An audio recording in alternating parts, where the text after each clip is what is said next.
Hi, second graders. Today we're going to start with chapter 42. I didn't have much time to mull over my mistake. We had a steady stream of visitors as the hours passed. Early wishmakers came throughout the day. A little girl who wanted 20 hamsters, the grocer down the street hoping for a summer of sweet peaches, the usual.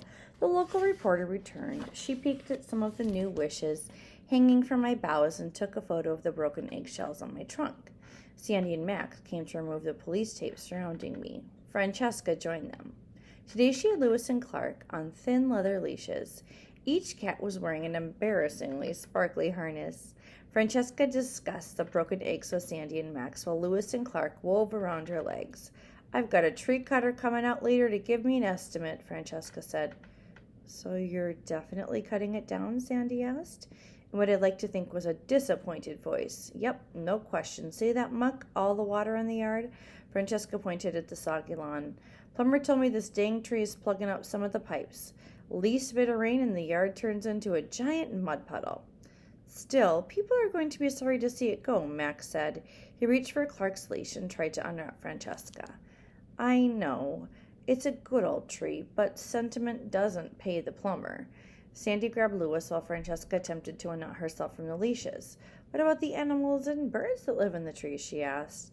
"And that's why I'm using the old noggin," Francesca said. "Every year the opossums and owls and such vacate the premises on wishing day. Strangest thing, it's like they know it's coming."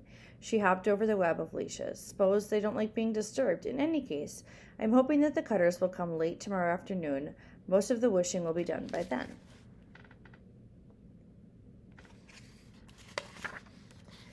"What do you do with all the wishes?" Sandy asked. "Put them in the trash when no one's looking?" "That's what I do every year. The whole thing's nonsense anyways." Max and Sandy looked at me sympathetically. I know. I don't have a sentimental bone in my body." Francesca paused to address the cats, who were yanking her in opposite directions. "If dogs can do this, why is it such a challenge for you two?" She turned her attention back to the police. "But it's time. More than time. Well, we're going to swing by tomorrow. Keep an eye on things. No lead on the person who carved that word, but with the eggs and people just generally riled and the cut down," Sandy shrugged. "Couldn't hurt to have us keep an eye on things." "Thanks," Francesca said. "Not necessary, but I appreciate it." Lewis and Clark caught a glimpse of Bongo and lunged for my trunk. "Whoa, you crazy felines," Francesca cried, reining them in. They hissed at Bongo. She spread her wings menacingly and let out her most ferocious caw. Lewis and Clark retreated for the safety of Francesca's arms. Once again, she was a tangled knot of leashes and cats. Sandy smiled. Maybe leave the cats home tomorrow, Francesca." Chapter 43. That afternoon, I met my executioners. Not having teeth, I never really understood the fear people seem to have of dentists. I've overheard conversations where the words root canal and cavity were used, but in tree world, those have different meanings. After seeing the tree cutters and their equipment, I understood.